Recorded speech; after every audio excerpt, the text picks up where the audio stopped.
All right, we are back here. Hopefully that fixes the lighting problems a bit.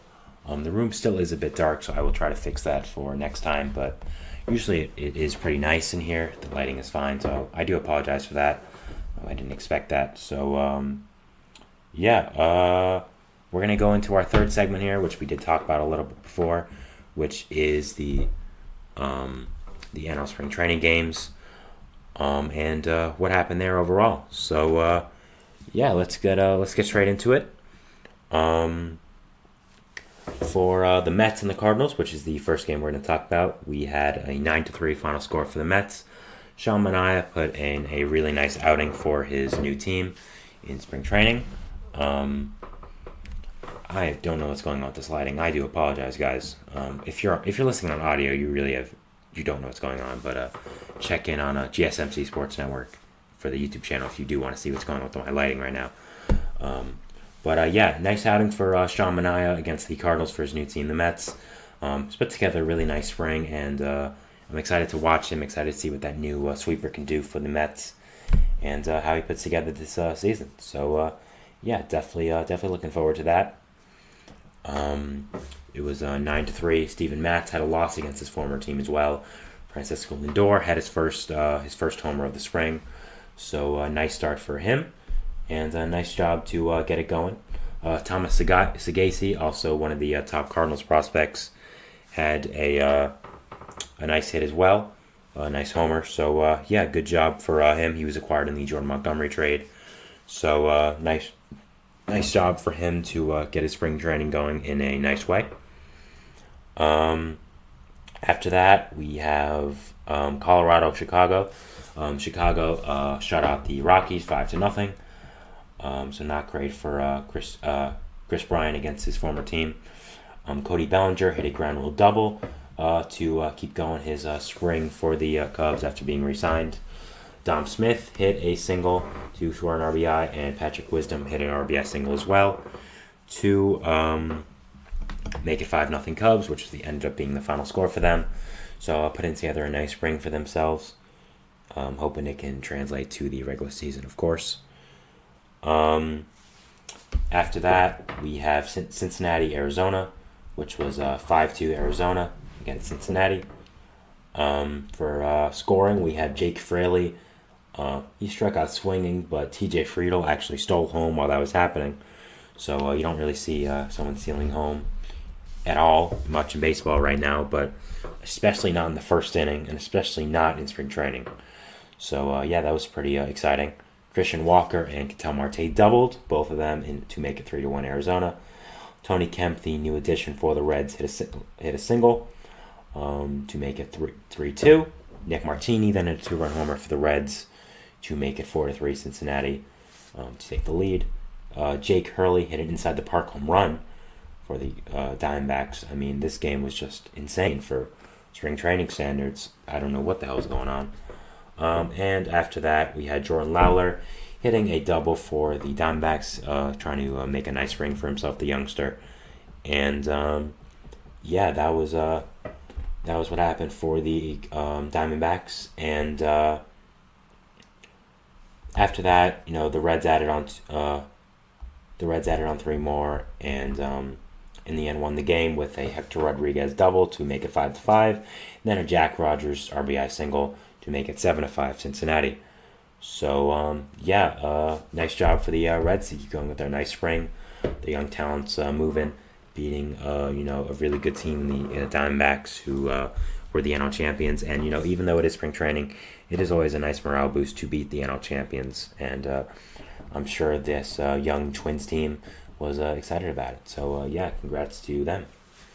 Then on Saturday as well, we had Miami, Washington, a battle of division rivals, of course. 4-1 Miami. It ended up being Tristan Gray hit a RBI single in the top of the second to make a 1-0 Miami. Nick Fortes then hit another RBI single to make it 3-1 Miami as well. To make it 3-0 Miami. Joey Meneses then hit an RBI double for the Nationals to make it 3-1. And Dane Meyer hit a double in the top of the 8th to ice the game and make it 4-1 Miami. for which the Nationals would not recover, and in the end, it was 4-1 Miami, and that was the final score of the game. I'm going to try to fix this lighting real quick, so I'll be back in like 30 seconds. Again, I do apologize. I did not expect it to be this way. Sorry.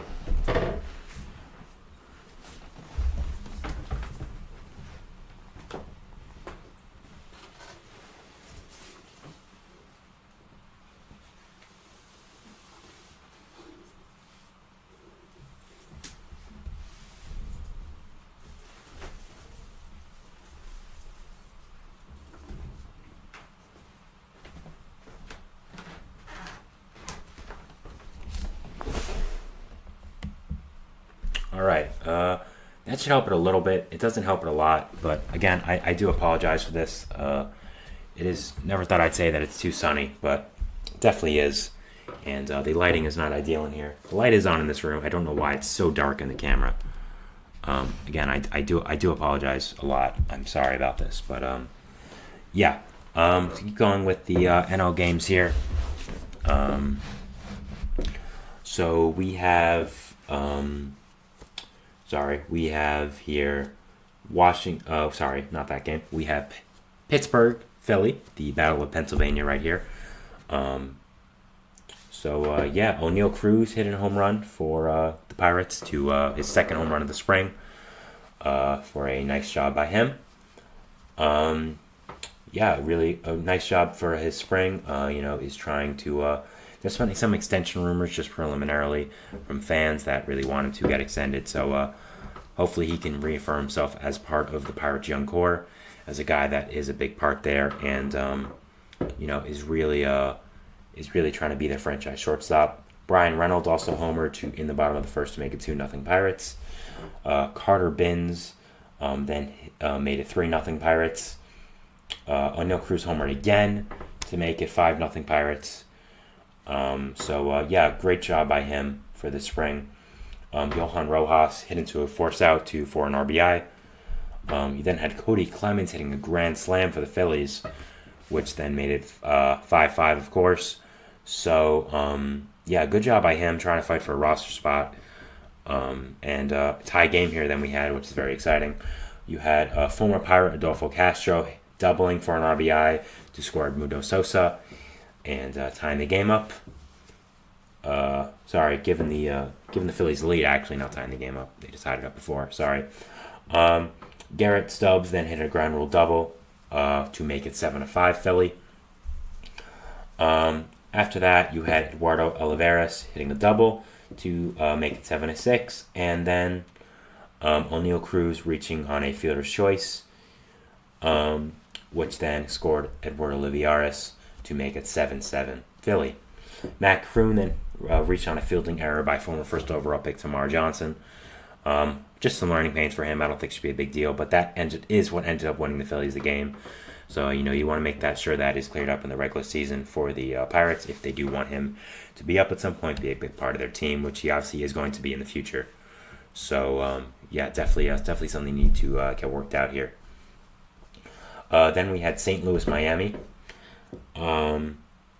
You had Tim Anderson scoring after reaching on a fielding error by Jordan Walker. Which made it 1-1 after in the first inning. A wild pitch scored in Victor Scott for the Cardinals. Ivan Herrera grounded into a force out, making it 3-1 St. Louis. Nolan Arenado, 2-1, sorry. Nolan Arenado then doubled to make it 3-1 Cardinals. Matt Carpenter back in St. Louis made it 4-1 St. Louis.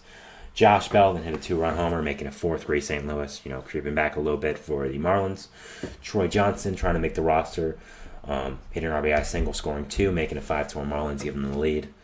Then, of course, the Matt Andriese, the Marlins gave the lead away with a wild pitch, scoring Mason Wynn and putting Nelson Gorman at second. Thomas Sagasi, who I mentioned before, had an RBI single and made it 6-5 St. Louis. You then had Luke Baker hitting a sacrifice fly to make it 7-5 St. Louis.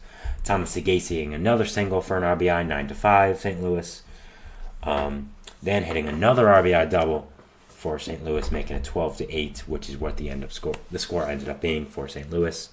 So you can say a lot about their pitching, but man, do the Cardinals have a nice young hitting core. I'm really excited to look forward to it. Not just the name brand guys as well, the guys we all know about, but other guys like Thomas Segasi, who I think is a big part of this future as well, and a guy I'm really looking forward to. So yeah, definitely a big part of their team, and I'm really looking forward to him.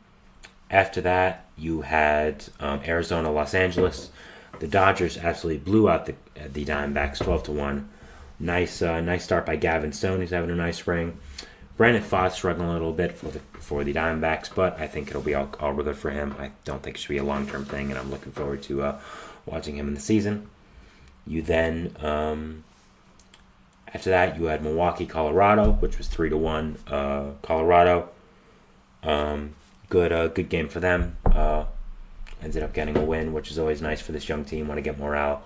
Christian Yelich scored the only run for the Brewers, making it 1-0 with a sacrifice fly in the first.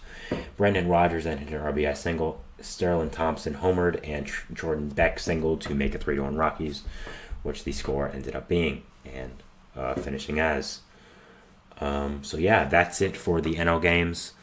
I apologize for the kind of technical difficulties we did have during this segment, but hopefully it should be fixed for the rest of the show, and tomorrow as well. I'm going to be working on that over the tiny break we have right here. So, we'll be talking about our fourth and final segment, which is just going to be about news around the league, and just some stories I want to talk about, and some things I missed.